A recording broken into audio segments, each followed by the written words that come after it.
right, ladies and gentlemen, week 7. We got the whole crew here. It's rare. Forgive the microphone placement. But we're ready to dive in. But before we dive in, first off, we got to give a shout out to Wagner Plumbing for hosting us. Host of the pod. Appreciate that. Sponsorship. Nice couches. Coach Dustin, appreciate it. And then also wanted to give a shout out to Sphinx I Am. Appreciate your comments. Appreciate the love, brother. That was awesome, man. We appreciate it. Thanks for shouting us out to your friends. We're just excited that we get to do this and excited that somebody's enjoying this ride with us. So it's good times, Paul.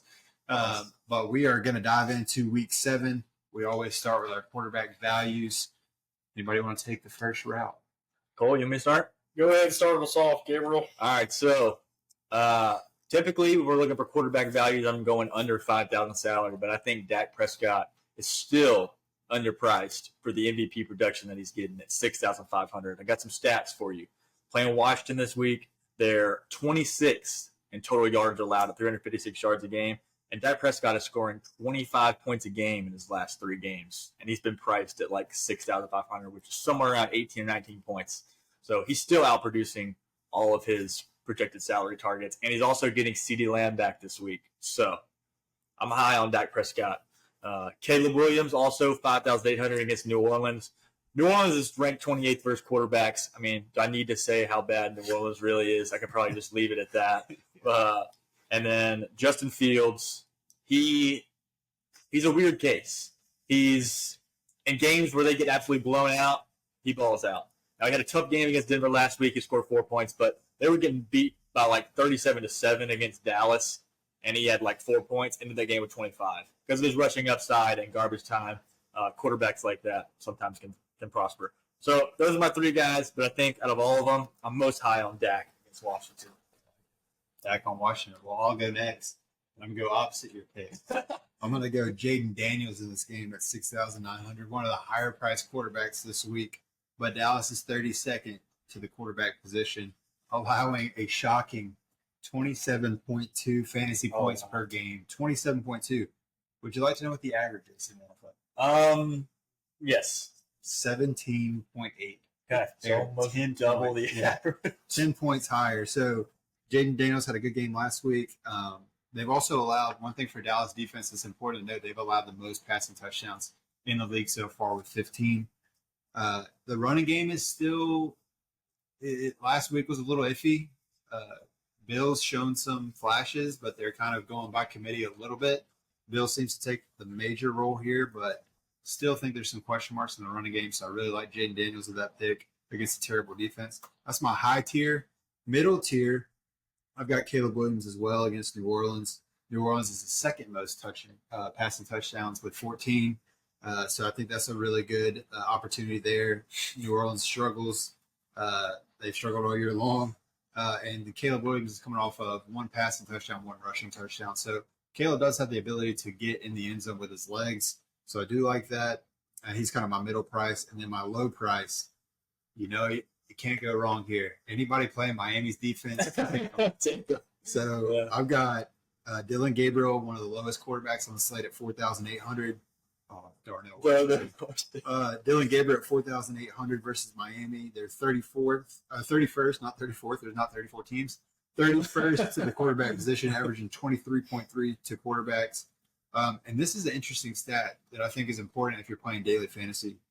All quarterbacks that have faced Miami have scored 3 times their projected value. So if a salary is at 6,200, an example, 6.2 times 3 would be 18.6. Justin Herbert did that last week. So I think there's an opportunity here for Dylan Gabriel to actually do something against Miami, and at a cheap rate, you can get kind of other positions if you go cheap on the quarterback side. So that's kind of my 3 that I have. What you got, Cole?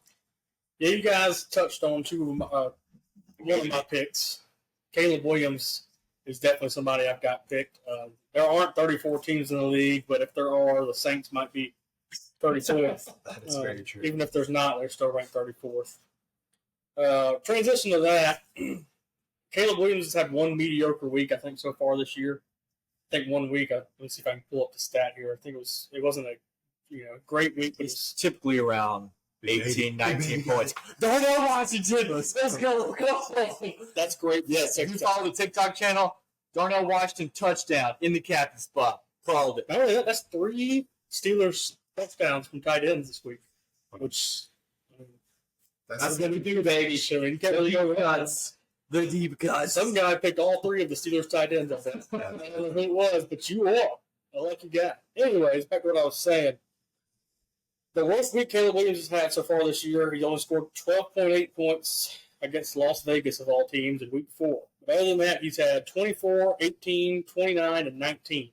And he's only priced at $5,800 against New Orleans, who just got tore up this past weekend by Drake May. But Drake May's also having a great year too. But they also let up 2 touchdowns to Kayshon Boutte. Booty.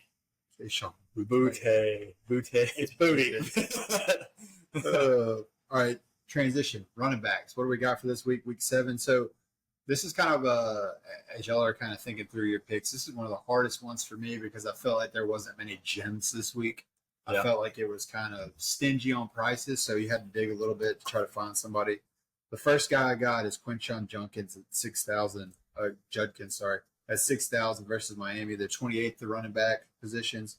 They're averaging 28.6 to the running back position at Miami right now. Like I said, you can't go wrong picking against Miami right now. No.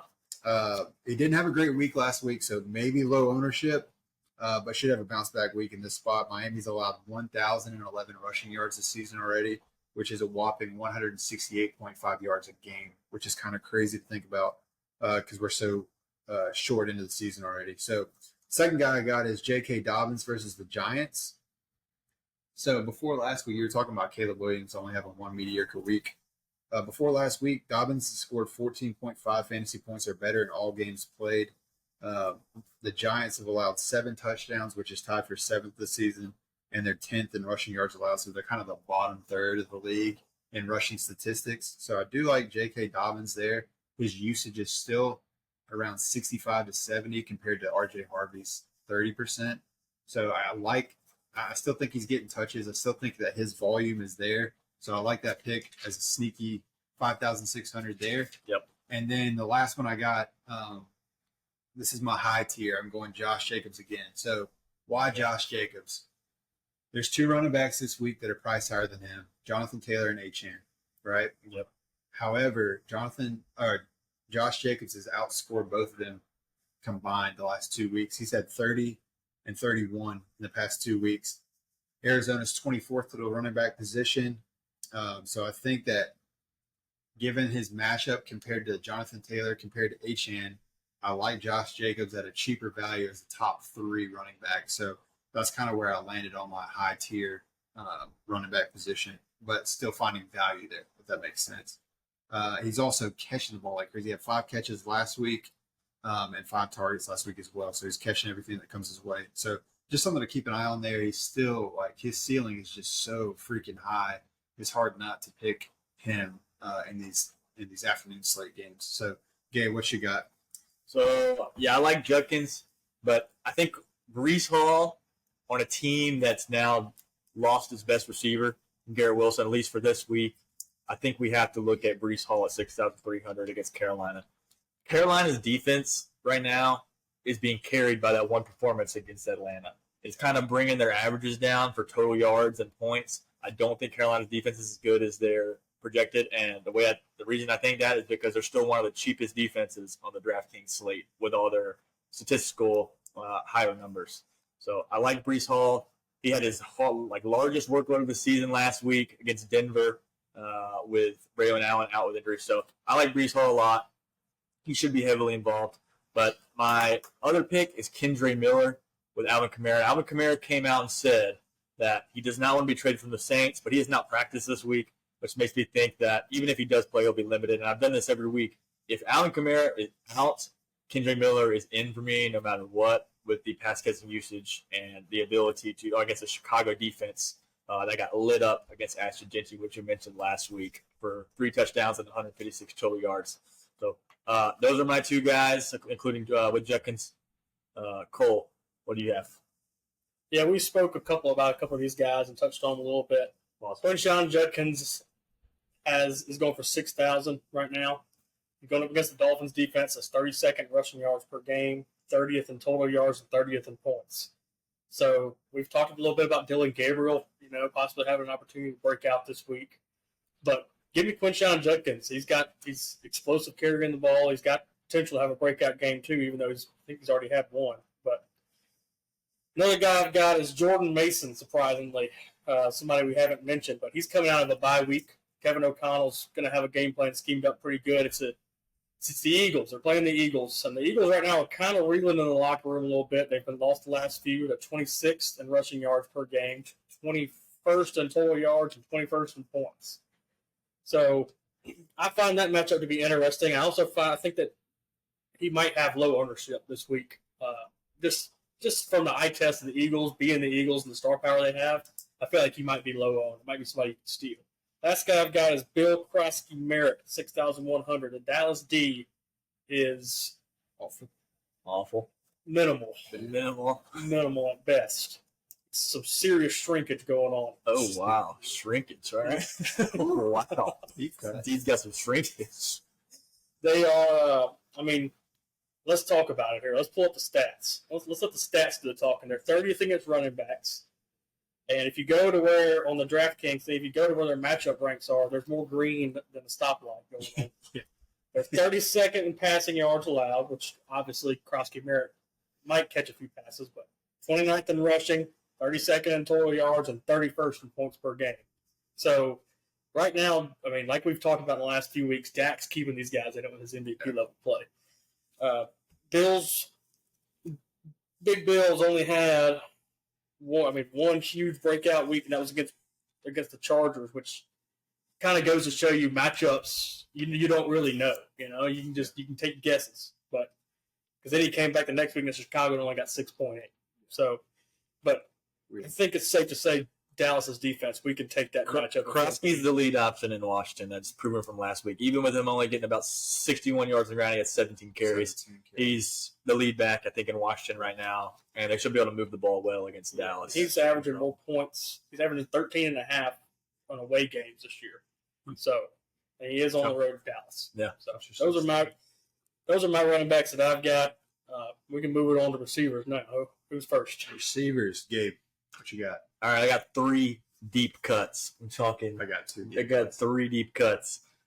Steal. Don't you? It is going to be I think I'm about to snipe Britain. Troy Franklin. Nope. 3,900 against the Giants. Now, take a look at him. They are 31st against wide receivers this year. He's averaging about 6 targets a game. Now, Cortland Sutton is at 5,900. I think he's definitely the best option. He is fairly cheap, but Troy Franklin is expected somewhere around 3 to 4% ownership. So that's really good when it comes to DFS as a contrary play to Cortland Sutton, who I think was somewhere around 10 to 12%. So you can get a steal there at Troy Franklin against a bad New York Giants defense. Okay. Also, Isaiah Bond, 3,400. Jerry Jeudy is hurt this week. He's questionable with a knee injury. I do think Jeudy plays, but we got Bond at an estimated 1.9% ownership, whose projection has been going up. Against whose defense? Against Miami. Miami defense. Trash. And then my last one, the Tennessee Titans are an absolute dumpster fire. And I can say that because I live in Nashville, and that's the truth. But they're playing the New England Patriots. Good defense. Calvin Ridley is hurt. He's nursing a hamstring injury.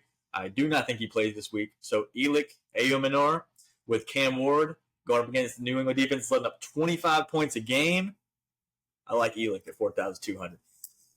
Yeah, that's good. You also let everybody know where you're from, so you'll start getting knocks at your door. Yes, Nashville, Tennessee. I like those. Those are some deep cuts. I've got some deeper cuts. Maybe. I've got Zay Jones at 3,500 versus Green Bay, which is 22nd to the wide receiver position. Last week, 79% of snaps. Marvin Harrison went out with a concussion. Zay Jones stepped in, had 8 targets, 5 catches, 79 yards. Led all categories to receivers. Obviously, McBride had a great game, so not counting McBride because he's tight end position, but led receivers. Brissett's possible to play again. Kyler Murray's questionable.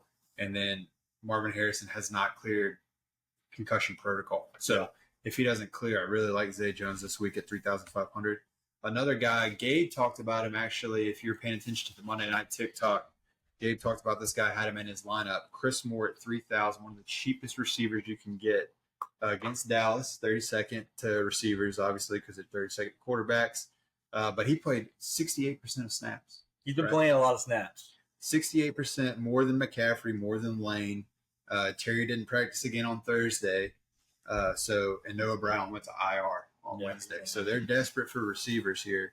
I think Chris Moore can slide in. He had 5 targets, 3 receptions, 46 yards and touchdown. So he did get the touchdown that boosted up his score last week. But at 3,000, he's worth taking a stab just because of the injuries at the wide receiver position and because of the defense they're playing. So I like Chris Moore there a lot. And then I'm going opposite of Gabe again here. Cortland Sutton is my guy. I got him in my year-long fantasy or season-long fantasy at 5,900 versus New York Giants. They're 31st to the wide receiver position. He had a terrible week last week. I think he had 1 catch for like 15 yards, something like that. I expect to bounce back this week. And again, Giants defense has been torched multiple times this year through the air. I think Cortland Sutton has his bounce back this week at 5,900.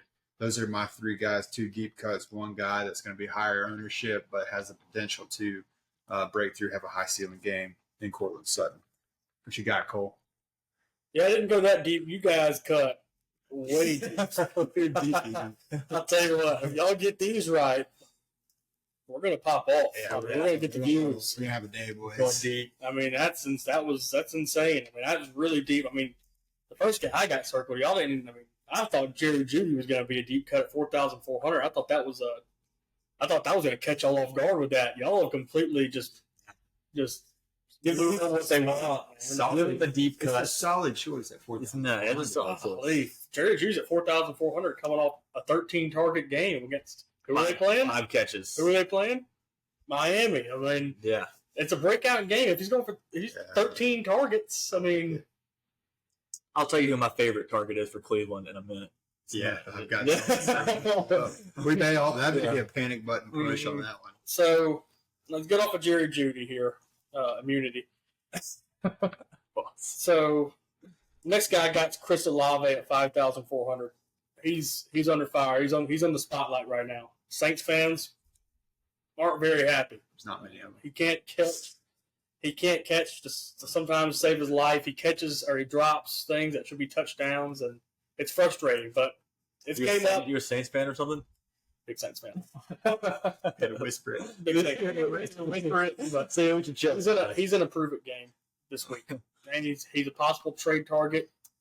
Yeah. He's promised. He says they did an interview with him this week. He says he's gonna get back on track this week, and he says if it hits him in the hands, he's got to catch it. So he had 98 yards last week. He had a good week. He's getting looks. It's just he's just dropping. I mean, if he had that 1 touchdown catch, it would have been a huge day for him. Yep. I think Gabe had him in his. I had him in the core 4. He was there. So last guy I've got is Lad McConkey at 6,000. What'd you say? Just say McConkey. Keep going. I don't want to get canceled. I don't want to get canceled. Last 2 weeks, Lad McConkey's had 14.9 against Washington and 26 points against Miami.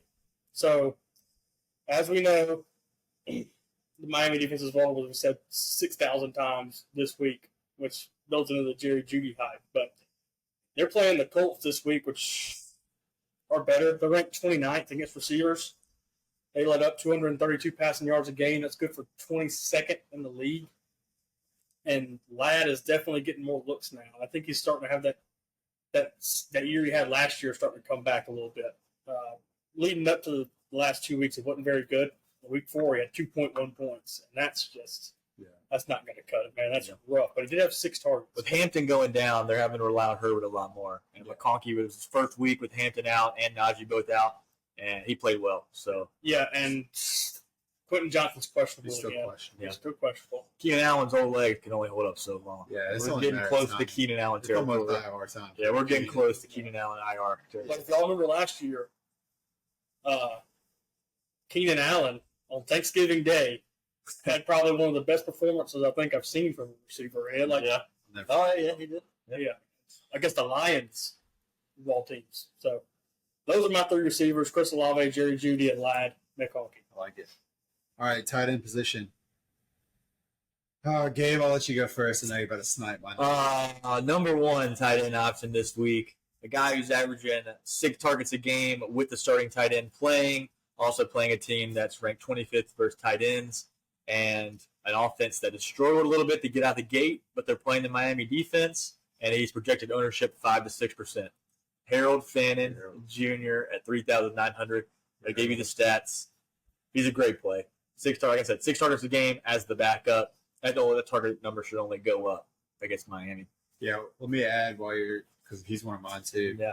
10 targets last week with Njoku going down, 7 catches, 81 yards, 15.1 fantasy points, and that's without Njoku for the majority of the game. I think that's all you need to know there. Gabriel has loved the tight end position since he started there. Both tight ends have done really well with him, so I really like that play a lot for sure. Yeah. I had to say something before he sniped everything. So, and then my next play, Mason Taylor at 3,400 for the Jets. Sniping Brennan again because I know he likes Mason Taylor. He had games of 7 targets, I think 12 targets, and then 1 target versus Denver. And with Denver, London game. It's Denver. Wasn't really expecting much out of their offense there. So they're playing Carolina, correct? Yeah, Carolina. With Garrett Wilson out, their next best receiver being Alan Lazard or Josh Reynolds. Yeah. Mason Taylor is instantly target 1 for Justin Fields 100%. Out there, and I like the price of 3,400. Yep. Sorry, Brent. Very good. That was double snipage. You got another one? That's it. I was going 2 because I knew I'd probably snipe somebody, so I was going to give them the option. You got both of mine, so I'll do one more. I've got, and forgive me on this name because I'm going to struggle. Oronde Gadsden II. Okay, yeah. However you say that for the Chargers. 3,300 versus Indianapolis, who's 17th in tight end position, which is fine. It's bottom half, so I'll take it. Last week, 8 targets, 7 receptions, 68 yards. Led with receptions. He led in receptions with McConkey at 7 last week. This is what's interesting to me for him is if you look at his offensive snaps. Highest he had all season long, and Disley was healthy. He had 75% to Disley's 41%. And if Johnson doesn't play, he is a must start this week. Gadsden II at 3,300 versus the Indianapolis Colts. Cole, what you got? I've only got 2 tight ends. Man, you guys are. Y'all didn't mention Dallas Goedert at 4,500. No, we didn't. Y'all are going. I mean, I don't know what happened this week. Maybe I just didn't research enough. You guys have gone. Digging. Digging. Deep cuts. Talk about digging. Yeah, but Dallas Goedert 4,500. He's had double-digit points in every matchup so far that he's played in. Yeah. So he's Mr. Consistency right now. He had 29 last game. And if you think about, Sirianni's been scheming on the goal line and the red zone area for plays to get Dallas Goedert touches, just crazy plays, shovel passes, things like that. That creativity makes me feel like it's going to continue. Got you feeling nicey? Got me feeling nicey. But, hey, he's going against a tough matchup, but don't be scared. Scared money don't make no money. That's right. Darnell Washington. So it's true. Another guy I've got is Michael Mayer. Or Michael Meyer. I'm going to say Meyer in honor of Halloween coming up. We're in October. Michael Myers. Cue the music. Yeah. But he's at 3,500. Drop it. He's at 3,500. He had 16 against the Titans last week. And like I said, it's a tough matchup against the Chiefs, but Brock Bowers is trending towards out. So he should be getting a lot of snaps, generous snap share. Last guy I've got, we haven't mentioned at all because we're so obsessed with Tommy Tremble. But Ja'Tavion Sanders is coming back off from injury, 3,200. The Jets have led up a league-high 6 touchdowns to tight ends. That is a deep cut on research. I like that. And they're 32nd in the league tight ends. So Bryce Young in the red zone area, I think Ja'Tavion Sanders is going to be an easy target, especially with how the Jets have been guarding tight ends. So give me Ja'Tavion Sanders instead of Tommy Tremble, who is the friend of the pod. He is a friend of the pod. No doubt. All right, let's do we'll shift gears here a little bit. Let's go plum pick because I know some of us have plum picks in our 4-4. Gabe, you have one off the top of your head? One pick, I'm going to go. I think I'm going to go Troy Franklin. He hasn't really broke out and had a game above 10 points. I think his best output's been like 9.7. So I'm going to go Troy Franklin as my plum pick to outscore 10 points this week. Sorry, I lost everything you were I saying. saw that. Joe Flacco just took off, son. Joe Them little Flacco had a legs. 10-yard rush. I Wow. mean, Longest run of his career, probably. Probably. Jeez. watch out, Justin Fields. Here comes Did you see Joe that? Did you read that lady's lips? Oh, man. She was excited. She was excited. She's fired She up. was fired up. Fired up. Joe Flacco, sexiest man alive. I think twice, or at least in football. Anyway, I don't know. Pause. I need to check the stats on I that. think he was. I'll look it up while you. Go ahead. I'll look it up while you. Be careful with what you look up. All right, so I got 2 plum picks this week. One of these I'm going to get a lot of flack for because I don't know how you can consider him a plum pick, but I've got Saquon Barkley as my plum pick this week. The reason being, I like the matchup, and the reason I consider him a plum pick right now is because he hasn't scored above 18 points, or he hadn't had 18 fantasy points this year yet. I think this is the week where he gets, 27 to 30 range in fantasy points.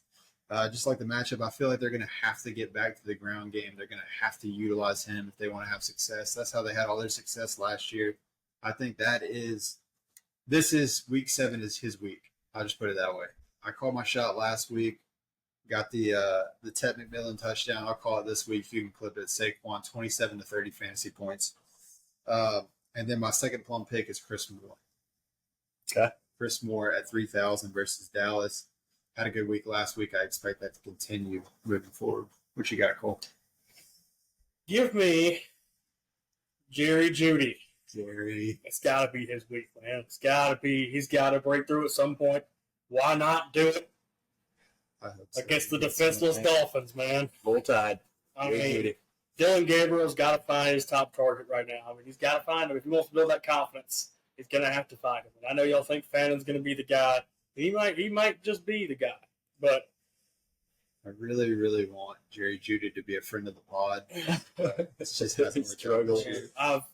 it just seems like He's volume, man. he's got to break out at some point. He was breaking out last year.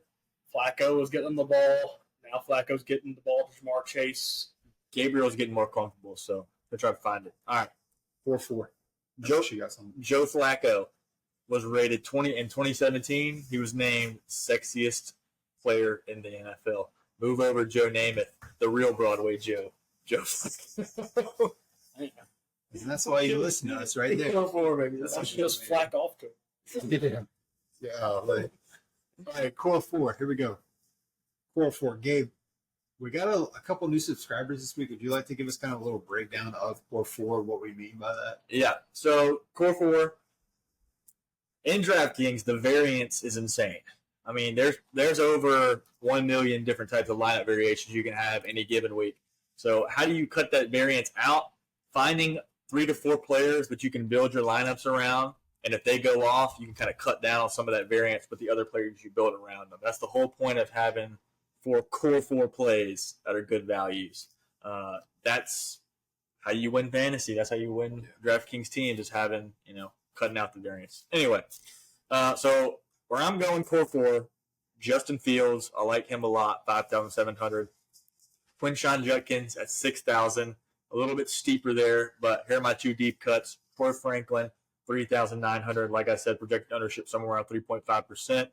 And Mason Taylor at 3,400. All right. 4-4 for me. I've got Chris Moore, Harold Fannin Jr., Cortland Sutton, and Quinshon Judkins. I got 2 players in the 3,000 and then kind of 2 normal-ish plays there. But that's my Core 4. What you got, Cole? Y'all are going to hate my Core 4. I didn't go deep cut. Caleb Williams, Quinshon Judkins, Jerry Judy. Give me Dallas Goedert. Is that 4? That's 4, right? Yeah, that's right. Yeah, that's 4. Okay. Panic button time for Quinshon Judkins. We have officially cursed you, brother. I'm sorry. I'm sorry. So here is moving into optimal lineups. AI optimal lineup this week, projected at 139.2 fantasy points, is Jaden Daniels, Brees Hall. What's running back for Cowboys? Why is my name? Javonte Williams. I wanted to say Jatavion. Javonte. You got me jacked up going Jatavion Sanders. Javonte Williams, Chris Olave, Rashee Rice, Stephon Diggs, Trey McBride, Tyler Warren, and the Jets defense. So I ran the model a couple times, and it freaking loves Rashee Rice. He's back. What are y'all's thoughts on Rashee Rice? 'Cause I am terrified to put him in some of my lineup. I mean, he'll be in some, but not. I don't know. Man. Andy Reid says he's in good shape. He's not worried about the shape he's in. I think he's one of those guys that's going to have something to prove. Yeah, this weekend. I know. I'm worried. No, it scares me absolutely. But I mean, I'm not somebody that would just say he's a core four in any of my lineups. But I saw it and I was like, Pat may like him. Well, look at this. Fryermuth going for a tutty again. Oh, wow. What a day for that guy. That was a heck of a throw by A-Rod. Oh, my goodness. Here's this little Mario hop. Anyway, yeah. Back on point, back on track. But, yeah, Rashee Rice, I don't trust it. It may the one counter argument there is this may be the cheapest he is all season at 5,600, so he may be worth taking a flyer on just to see what happens. But the model loves him. But we'll go our optimal lineups. I'll start us off a little bit lower projected fantasy points, but that's because I have some deep cuts in there. I've got Jaden Daniels as well, Quinshon Judkins, Josh Jacobs, Chris Moore, Cortland Sutton, Jalen Waddle, Harold Fannin Jr., Saquon Barkley, and the Panthers defense to round off mine optimal lineup this week for week 7. What you got? All right, so for me, I know I had Justin Fields in my core 4, but for this lineup, I had a little extra salary, so I'm going Caleb Williams, 5,800, with Brees Hall. One of those guys between Brees Hall and Justin Fields, I like the rushing upside. So I'll have one of them in every lineup for sure between Brees and Justin Fields. Quinshon Judkins, 6,000. Troy Franklin, 3,900. Rome Odunze stacked up with Caleb Williams. And then CeeDee Lamb is back, 7,500. Saw the update today that says he's feeling good and should be back to 100%. That kind of impacts the Pickens at 7,300. I don't know if he's going to be worth that salary with Lamb back. Mason Taylor, 3,400. Saquon Barkley, 7,700. And then the Indianapolis Colts defense at 2,800 against the Chargers. Just need a couple turnovers there. I had some extra salary, so I went with the higher priced, medium priced defense. Yeah, real quick before you go. This is for the afternoon slate. So we're not looking at the entire weekend. We're just focused on the afternoon slate right here. So just kind of a FYI as you're listening. Yeah. I'll tell you what, guys. You'd be bold if you picked George Pickens. 7,300 with CeeDee Lamb coming back. I think so too. But if you do it, you feel confident about it, you do it. Because we're not going to tell you not to do it. We're going to advise you not to do it. Yeah. Yeah. And a hint at not doing it. And you feel free to call us out if we're wrong. You know, we're accepting the criticism sometimes, as long as it doesn't go too far. To hurt feelings. We will fire back at you.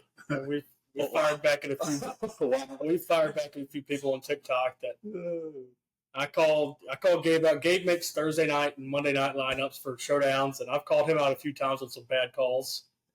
What do you guys say today? He told me to go back to my job at Target, and I don't even work at Target, but it still hurt. It still hurt my feelings. So, but back to what we're saying. My lineup starts off with Caleb Williams at 5,800.